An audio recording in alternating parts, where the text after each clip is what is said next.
Um, and David, you muted yourself. Perfect. Great. Okay, then I will start. My name, well, first share my screen, of course. Can you all see it? Yep. Perfect. Hello, my name is Nick van Apeldoorn and I'm from Breda University, as Marco said. I will talk more about the digital versus analog gaming. This is something we know quite a bit about. Zaan already explained yesterday that we work with 2 academies on this. One is really an academy of gaming and we are really the urban planner side of things. And we really try to look at the future of how a city could look like, the digital cities, and what role will game play in that. Marco already told you a little bit about me. I'm a researcher and project leader at Breda University of Applied Sciences. Today you guys have to do with me. Normally Zaan gave the talk yesterday. She's clearly much cleverer and prettier than I am, but I will do my best to live up to your guys' expectations. I am mostly focusing my research about inclusive and digital cities. And that is, and I think, a really important combination, because digital cities, I feel, are really a future that we will make, and that are something that will change cities as we know it. But also, as we already see with digitalization, you always have the risk of also exclusion, because not everybody is so digital as we are. And that is something I mostly focus up in mobility research, for example, like how do elderly experience public transport with all the digitalizations that are going on over there. Are there any differences for people who are less affluent? What's the language barrier and stuff like this? This is something I think is very important to also address when talking about digital and analog games. And I have a background in spatial planning and urban sociology. So I know quite a bit about the planning process of a city, but also how this influences people and the city influences people. And last but not least, I'm quite a game fanatic. I love to play games. And as my family knows, I'm a really sore loser. So I'm also I like to win when I play a game. And that is why I think this project is so interesting, because it's really a combination of all certain different things that I work on. And I think it's very important to address this when talking about future. So what is a game? Yesterday, you guys already had a talk about what we try to do here. And I think this sums it up really well, because the challenge really is, and try to keep that in mind when developing your own concepts, is how can we let big groups of people think through games about placemaking? And I really believe that that is what we try to aim for. Participatory placemaking through play. But all those words, like, what do they really mean, and what are those definitions? And when you look up research, and especially game research, there's not one term that really describes this is a game and this is not. What I feel is actually the best description is, like, if it does not feel like a game, it's probably not a game you're developing. And what I mean by that is that if it's not experienced as fun and doesn't trigger you or doesn't energize you or doesn't feel you like, okay, I want to do something with it, it's probably not a game. We can say, like, we can develop a game for everything, like doing text returns, for example, something that's very boring. But if people still perceive it by the end of the day, it's still doing text returns, you're not playing a game. And this is something, when you're developing your concepts, take into account. Would you play this yourself? Would your friends play it? Would your parents play it? And if it ain't, try to think of more elements to make it more interesting and more playable.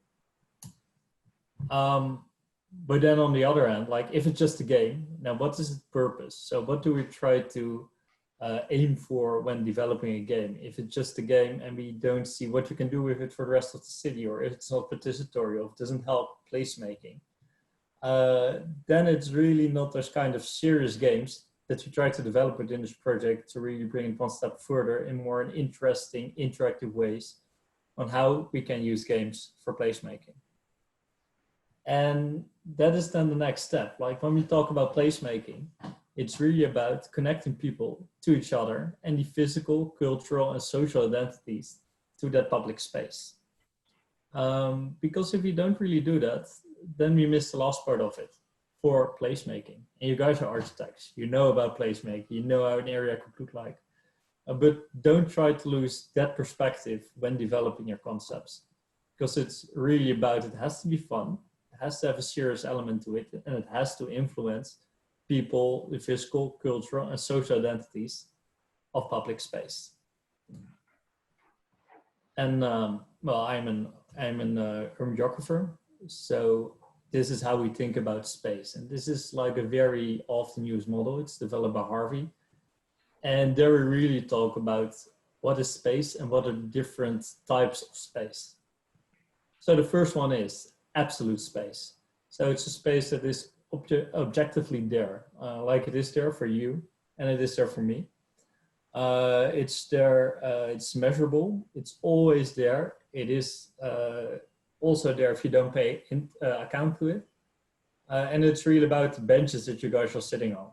Like the screens between you guys. Like you can pretend they are not there, but they are there. And they are there for everyone the same, and you can measure them accurately in space and time. And that is quite different from relative space, because that's really about the movement in space. Like cars, like people, everything that breathes and moves and walks and behaves into an area. That is what we call the relative space. And why is relative? Because it's there 1 second and it's not there the other second, even though the absolute object didn't change. Like that car is still there, it's measurable, it's for everyone.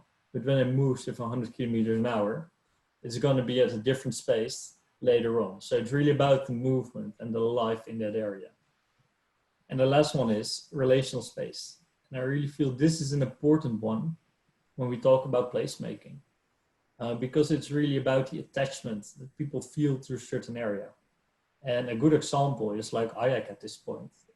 For a random passerby, who probably don't even know that IAAC is there, walks by, doesn't pay any attention to it, and doesn't mind about it. Even though it's there in absolute space, the person moves around in relative space, it doesn't feel attached to it.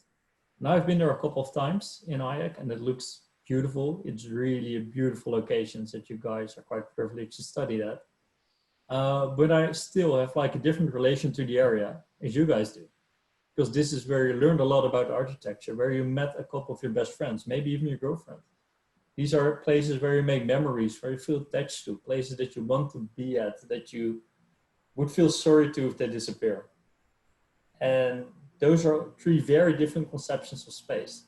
Like what is objectively there, what is the life and the movement in that objective space, and what is the emotional side of that space. And I will come back to this later on, so remember this.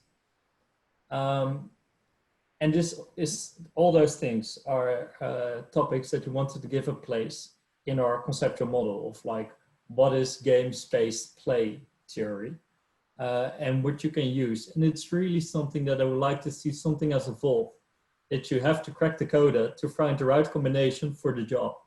And that doesn't mean like a game has to be able to do everything, but it has to work for the things that you want it to work for.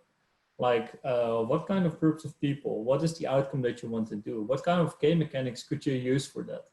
It's really some sort of a mapping tool that we also will use when we're developing the Wikipedia page. It's like our own public play space wiki, where there are a lot of examples of these kinds of games for history placemaking. So these are some theories that we've used so far, but I also proved you guys to go more into the technical aspects of it. And I will show you some different kind of games that do. But first, like the urban game, it has a lot of hits in a very short time. And this is something I do before every presentation. I Google how many hits there are for urban games, and you really see very good progression over time. Like we had sort of 1 billion hits in April when we started this project. When I gave this talk, a talk like this in Palermo, there was 1.15 1,150 million hits about urban games. And the amount of time that it just takes us to get this kind of information, it's really unheard of and so new. There's like more examples of urban games than there were books in the big Library of Alexandria many years ago. But when we talk about not only urban games, but digital urban games, the hits are quite a lot smaller. Like it's 233 million, but it's also increasingly fast. When I gave this in Palermo, it was 5 million less hits. It really shows you how fast it is progressing. And of course, not all those hits are good examples, and there might be hits referring to the same games. There might be things that are maybe not even digital urban games. But this is really something to think about, how fast it is growing. It's really a growing field that you can do so many new things with. And I think that is one of the interesting things about this project. And I will give you some information about different examples of games that we collected within the project. We did it with we asked innovators to like share the games on our platform and share with us their concept to see like what is now the current best practice and state of the art when it comes to games for placemaking. And this one is a game that I really like, and it's really analog. Like there's no digital aspect added whatsoever, because you really have a big board with all different kind of topics that say something about your project, and people can choose like which things they feel like are important. It's a live and growing infographic, and all those ropes could mean that you are from a different user group, for example. Like children could have the color yellow, like adult male could have the color pink, and adult women the color blue. Like to switch up those genders, because I really don't think there are a lot of colors that specify to a certain group. And maybe an elderly woman might have a blue and green robe. And this really shows you like what are the different groups of people think for a certain area and what is important for them. And I think this is very low key, something that everyone can develop and use, and really gives you some valuable information. And what I really like about it is that even after the end of your workshop or your training, you can leave it there and it can continue to grow and really see how does it grow over time. Do people think differently over it like this month or the month later? And a very different game then is the Redesign. It's a game from the Netherlands. It's a digital and analog interactive multiplayer game. And it really works something like with a simulation. So you look at the selected area and you see like which are the challenges that you try to solve there, which are the different aspects, the different functions that we have. And then you have people handling an information on the digital platform that compares it and gives new ideas and really shows you opportunities to play around in that area. But then you will discuss it in an analog way with each other. And this is really a combination of using the digital information processing systems in relation to human interpretation. And I think that makes it a really strong combination because at this moment, like games find it really difficult to map emotions or deeper ideas or feelings of people. And that is something we as humans are way better at than computers.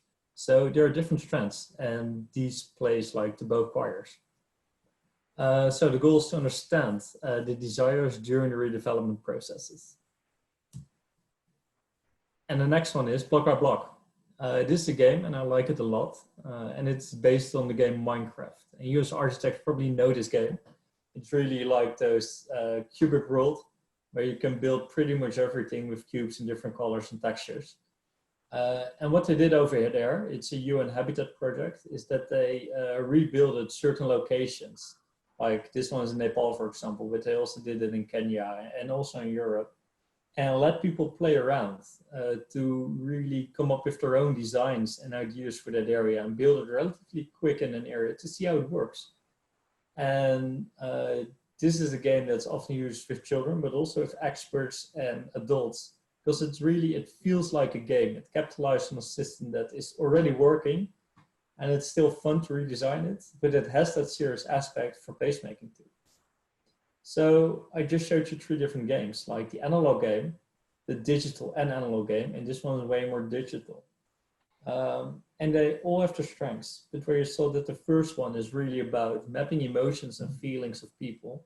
Second one is giving those simulations a place, but still translated to human behavior. And this one is really using a digital system and see how it looks like. So it's only on the simulation part. But that brings me also to the next part, like how smart are you really? This is when I talk about artificial intelligence. And I brought with me an assistant. It's probably one of the most clever one out there. There's a huge budget behind it. And I think most of you guys have it in your pocket as well. At the moment, I'm talking about Google Assistant, and I will ask it some questions. So for example, Google, what can you tell me about Barcelona? Back from a search. What do you like? What do you like about Barcelona? Seems like an interesting topic. What do you want to know about Barcelona? What are the most beautiful spaces in Barcelona? What are the most beautiful spaces in Barcelona? A summary from AB Apartment Barcelona. 10 beautiful places in Barcelona. Number 7 is breathtaking. Parc Güell, MACBA Barcelona Contemporary Art Museum. Passeig de Grau. But what makes them special? Some results from a search. Yeah, but what makes Barcelona special? The summary from Hostelworld. Barcelona is the capital of the region known as Catalonia. It has its very own flag and a language called Catalan, which you see on the street. This was not really where I was looking for. So the top results. So as you guys can see, like it's good at finding specific information and really about the quantity of data. Like it's really good to find in a very short amount of time a lot of information about it. But as soon as you talk about feelings and things that make it special and interesting, things that are crucial for placemaking, there's a disconnect between it. It can't really do anything with it. So even though with all the budget behind it and all the information that we still have when it comes to artificial intelligence, it's not capable to understand like what do people feel when they walk in a certain area? How do they want to develop it? What is interesting about it? And I think this is, at this point, the biggest difference between analog and digital games. Is analog can really talk about the human behavior and that attachment and that relational space, where at the moment, digital games can only tell you something about the absolute space. But where are we going? Because technology is increasing at a very impressive pace. But when we look back, it shows that it happens like you think it happens in a very short amount of time. There's actually quite some time between it, because already in 1956, there was a lot of information about artificial intelligence, and the whole concept of it was founded there. But we didn't have the information to train the algorithm yet. So the concept was there, but we didn't really manage to do something with it. And when we talk about the internet, the first version of the internet is from 1960. That is 60 years ago. And only in 2000, it really got up to pace and it really increased. And it shows you, as I showed you with the amount of hits, how fast it's growing and how it is progressing, giving you all that kind of information. But there was a long way to get there. And in 1969, we landed the first person on the moon. And that really showed you like how we can work with very complex digital systems to really change things in real life and manage to do some things that were like perceived as impossible. And this was 1969, like we're 50 years further. And you also see that with all the information that we're getting now, because we have the artificial intelligence, we have the data and the digital capabilities to process a lot of it. And we use that, for example, when genome hacking. For the persons who don't know what it is, like it's basically a digital map of your DNA. So which chromosomes you have, which different DNA packages that you get from your mom and your dad, and really shows you like what predicted your eye color, but also what kind of different elements correspond to a certain level of intelligence, or maybe to a certain chance to get cancer or don't get cancer. And that is something that is going so fast because we're getting more and more data every time. And you can really see and predict like these genomes have a certain effect on a certain amount of people. And this is something that will evolve over time in a very short pace. We already saw with all those tests, like how many percentage Neanderthal you have in your genome. That's actually what they're basically doing. They map your genome, see what your DNA background, and see what kind of different capabilities do you have. It's data sourcing in a sense. And then we come to the next part, because that's still only technology and it's there, the body, and this is your brains. And the current biochemical ideas is how the brain works, is that it's used quite similar to an algorithm. Like different chemical reactions in your brain resort to different kind of emotions and behaviors. And we're really trying to understand at a very fast pace, what kind of chemicals are there behind certain reactions of people. And that is what we're focusing on now. And as soon as we understand that, and we're able to predict that, and maybe even to steer that, this will be the time that digital technologies will be able to interpret it like feelings and the emotions of the people, and also maybe what makes Barcelona special. And that really brings us to our next step. And that is called Homo Deus. Like you guys studied Barcelona, probably you guys all know Spanish and have a background in your Latin languages. Homo Deus basically means a man like God. And what it really predicts, like we are not going to be like a man in a cloud with a beard creating all sorts of things, but we are really going to get capabilities that no human was able to have before. Like really enhance our bodies with the technologies. We already see it, like the prosthetic arms. But also the next step will probably be the lenses, the digital lens that you can look through a city and project like everything that you can already do on your smartphone. And really look through a city in a digital aspect. And this is, I believe, something that's going to change cities for a very big deal. The digital enhancement of people and cities. And it's already happening. This is 2016 and Pokemon Go landed. And I'm pretty sure all you guys remembered it. Because we saw people running through the streets, children walking in groups with their parents or without their parents. People were often not really would meet each other, but now they would. And people were running from one location to the park to the other side. Marco actually told me that he thought a terrorist attack was going on because all people just started running out of nowhere. And it just happened that there was a Charizard on the other side of the park. And this really shows you like how a digital AR world can change how we look at a city and already see like how it can do behavior. And it is a game. And you could argue it's a game for placemaking and also participatory placemaking because it gives you a connection to a background with a certain group of people in an area.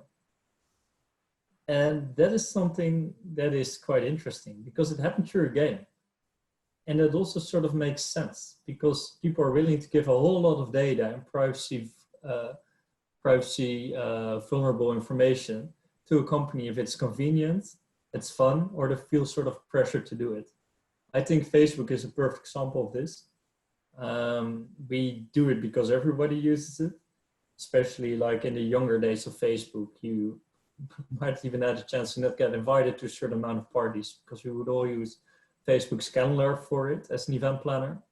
It's fun to do so, or at least it was for a group of people, and it really gives you a feeling to get in touch with people. But at the same time, you give it all this vulnerable information about us, and we already see like how it can impact a real world, as you see in Americas at this point with the elections.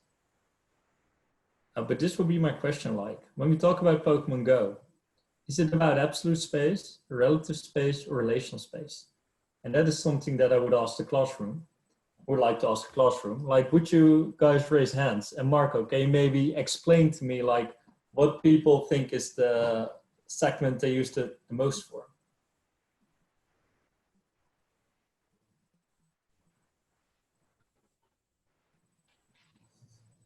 I see him walking to the screen.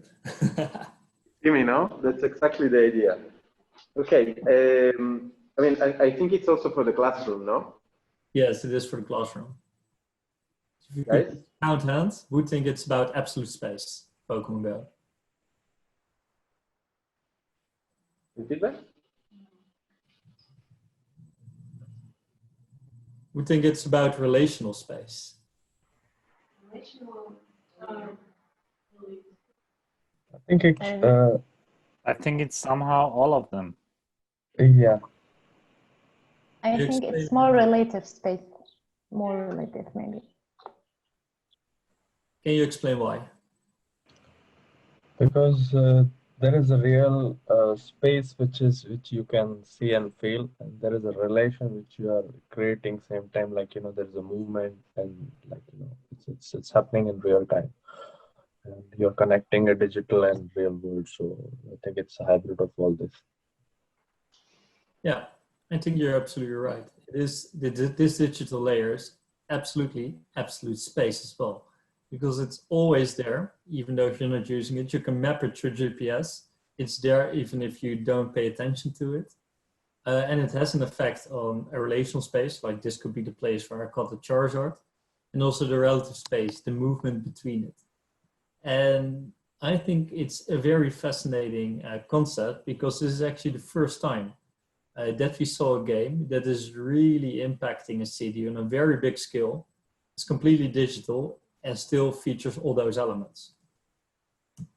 And that is also something that I wrote about, and it was almost 2 months after Pokemon Go was published.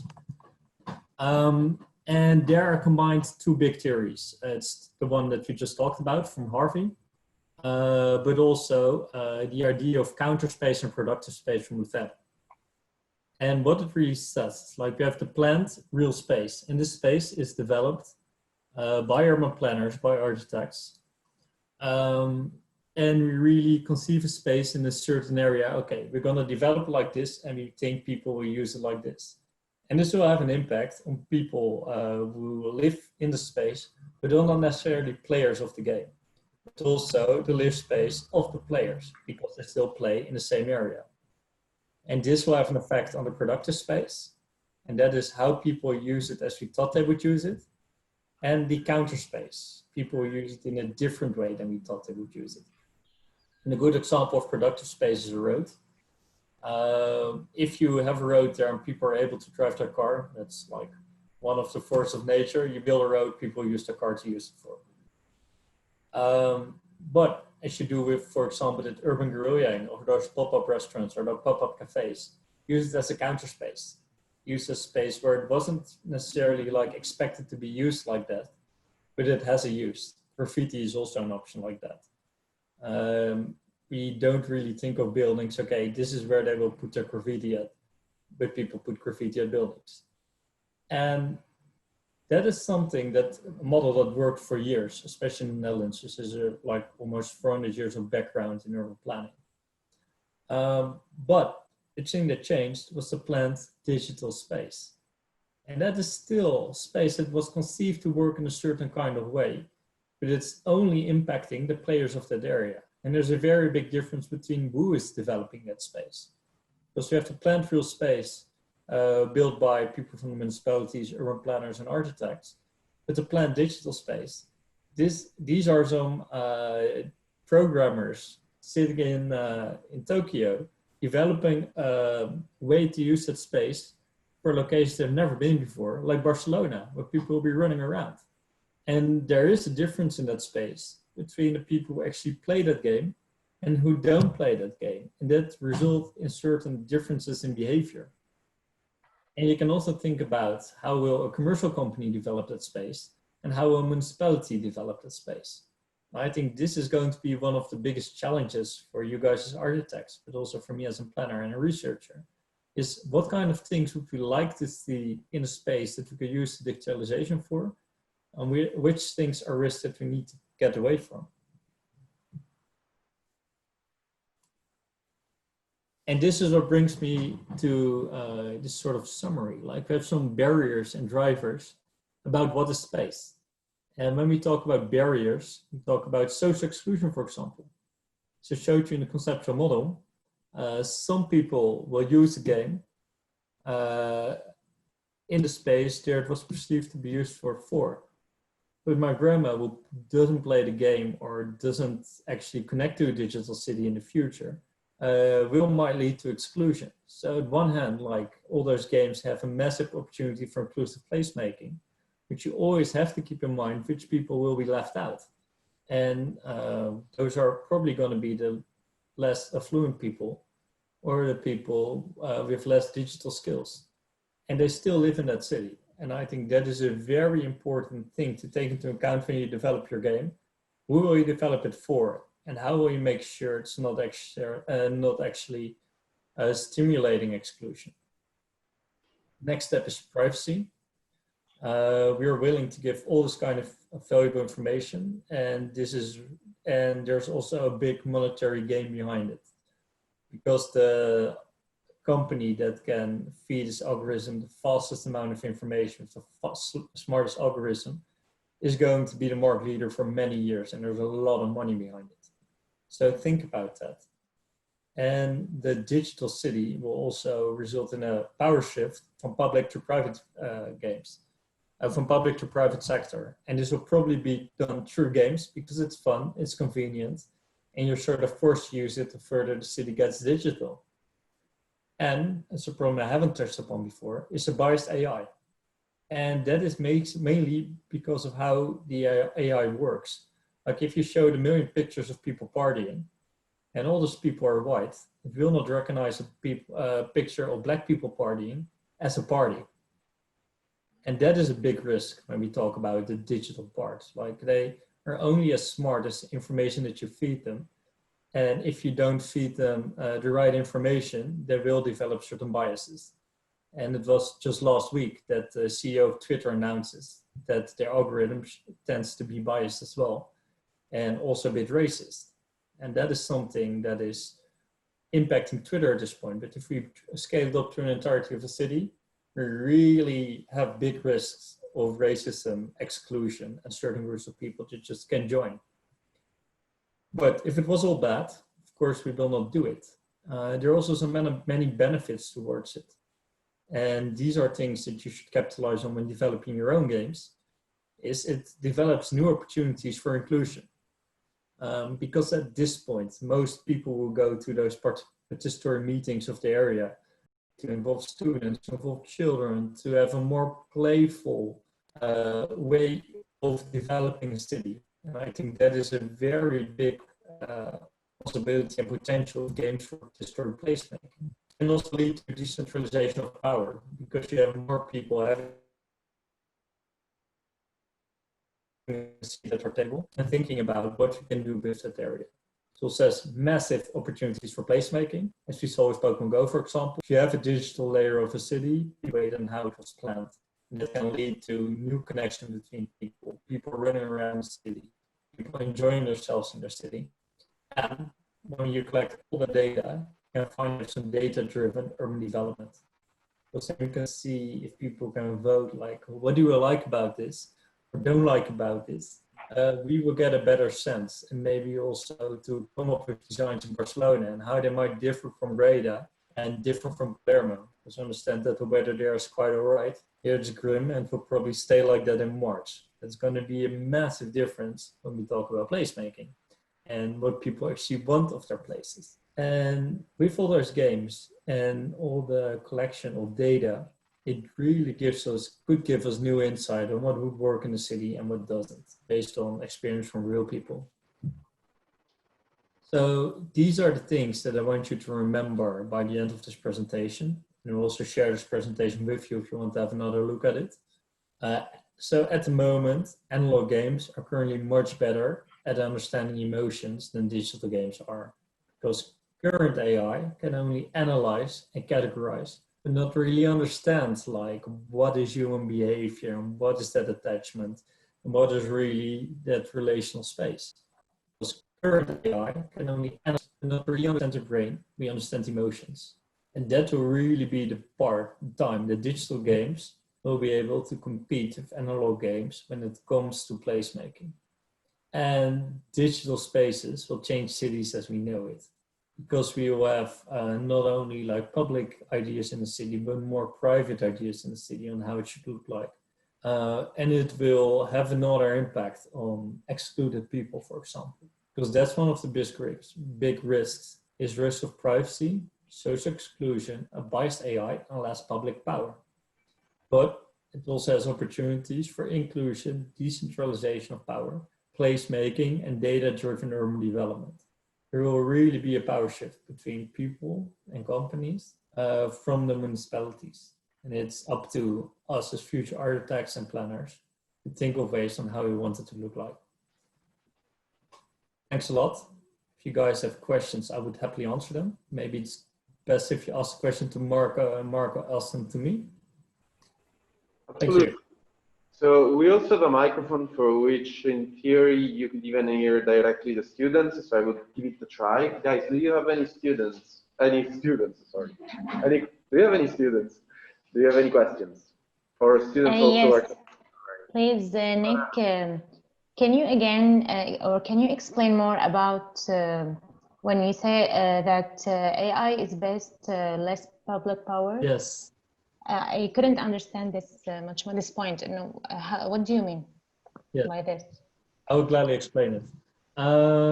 So when you talk about an AI, it's really about giving it the possibilities to think of a city. But it's also up to who develops that city with what AI. So if you develop a city with the purpose to make money out of it, will probably mean that commercial companies will use it for advertisement, for example. Or as we have with probably every platform at the moment, you have the free and the premium version. And for the free version, you will get way more commercial projected in your city. And the AI can usually benefit us, but as we currently see, civilization did not really get a grip on those AIs. The algorithms from all the social networks, for example. We are at the moment more slaves to it and can then really able to exploit it. That is what I mean, that there will be a power shift from municipalities to private companies, and that's often in the negative for people. Did this answer your question? Thank you. Yes, I got that. Thank you. Nick, I've got a question. Can I ask? Can you hear me? Yes, I can. I've got 2 points. First of all, the notion of AI biases and being unbiased in the algorithms. Since you know, if you have seen the Compass algorithms and all that jazz about the biases and the artificial intelligence, we are based our decisions on our data. For example, in machine learning, we're getting data that already exists. So these data already has biases. I mean, these data are discriminating themselves. The first question is that how we can make rules for the AI to not abide by the algorithms that are biases, are discriminating themselves. And the second question is that the games like Minecraft, which is procedural content generation systems, PCGs, and there's a technology called GAN, generative adversarial networks, which could produce new data based on the machine learning algorithms. Could we generate a public space story? I mean, urban space story, because I've seen people using GAN algorithms to produce new stories, new types of stories. So instead of people making the stories, the computers start to generating stories by themselves. Is it possible to make it on the public spaces, to make GAN algorithms on the public space? This is one question. The other question was, how do we stop biases? Well, very important questions. Thank you for that. So how do you stop the biases? And this is a very difficult topic because even like a company as Twitter is not able to solve it at this point. So what I think is very important to think about diversity at this point. What kind of diversities do we have in the city and within people, and how do we make sure the data is representing them? So a steering group of a very diverse group of people could help, but then still this is on such a massive scale that it makes it very difficult. So there, as we often at the moment do with collecting survey data, for example, we use quotums. Like we need so many people in that age category, so many people in that age category, with that level of education, with so many females, so many male. But these are still very basic, measurable way of thinking about it. And like someone could be the same age of me, with from the same city as me, with the same background, with the same kind of hobbies as I have. and still have very different taste levels for a city. So it's a very complicated one. And it's really hard to make it clear that we don't involve those biases, because people are often not even aware of their own biases. That's what you see with the whole Black Lives Matter situation at the moment. People are not necessarily always aware that certain behavior that they are performing is seen through other men's eyes as racist. But to be very aware of that and have those quotums and have an active steering group, it could help. But still, I don't think it will solve the problem in its entirety, because I don't see the solution for that at this point. We have a question from the audience. Yeah, I also had a second question. Shall I answer that as well? Yes. About the auto generation of stories. Yeah. I can see it happening. I don't see why it would not be possible to do so if you have enough information behind it. But, and that is quite a big but, building in public space is really, really expensive. And to give that kind of power to an algorithm would really be a mindset for people to really let the algorithm do its thing. And also a lot of urban planners step over their own egos of we think we know better. But I think it's technical possible. And I think like there will be experiments to try it out. But still, I see some big challenges as well. Thank you. Did that answer? Thank you. Yeah. Thank you. So, hi, my name is Inigo, and I would like also to answer about the Sasan's questions, because I think that it's a really interesting topic. I think that we cannot eliminate bias at the moment, because we should fit the GAN with the information that we have and with the urban models that we have developed. So maybe we can fit the GAN with the real urbanism that we have developed until today, and then we can maybe simulate new scenarios based on the people feelings and the psychology that, based, for example, on green spaces or what we want our urbanism to be in the future. So maybe the GAN could extrapolate new invisible relationships that we don't understand today. But for example, maybe we can mix the feelings of the people, like you remember, Susan, the project of the other day where they just were taking photos of the faces of the people, and then maybe you can relate this with the scenarios that we have, with the simulation that you develop, and with the GAN, maybe you can fit it and obtain some impressive results. So I think that we can use these new adversarial networks in order to experiment. We cannot control them because they are like black boxes. We don't know how they work inside. But so I think that you cannot control the bias because we don't know which information it's correct or not. But I think that like it's a big space to explore. Now, I only want to say something like this. Thank you. I also see the IBM's put the frameworks called 360-degree feedback, I think. Yeah. But you should put some data in it, but it's pretty static. It's not dynamic, so it's not working on every algorithm, but it's most comprehensive system that I've seen on the biases, but not in the game yet. Yes. So if I understand your question correctly, you think it's possible to create those new areas by looking at what's already built and try to combine that with how people feel about certain areas and grade it, and then put it in an algorithm to see like how we can improve it. I think all those things are technical possible. And I do agree that finding the bias is very difficult because it's a black box. But when you base it on what's already built, you're not looking at improvement, you're looking at what's already there, and it will learn from what's already there and not like the new future ideas. I think that is quite important, even though if you stimulate it to think about new creative solutions based on the AI, but if you're not able to validate it because it's a black box, there's a huge challenge that it will do things that we don't expect it to do so.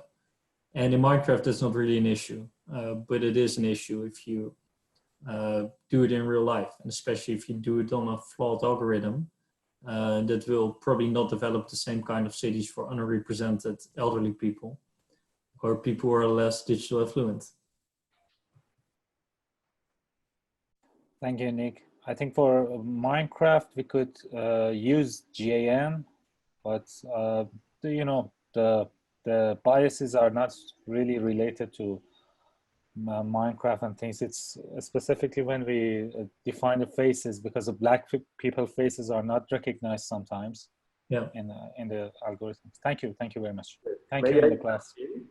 I think we have the time just for the last question, as we should move on, fortunately, to start working. And I don't know if anyone will add any questions. Here from the digital or the real audience? No? All right. Okay, well, let me just thank again, Nick, for this wonderful presentation. It was, I think, mind-blowing and really interesting, capable to help us a lot also through the workshop. So that's great.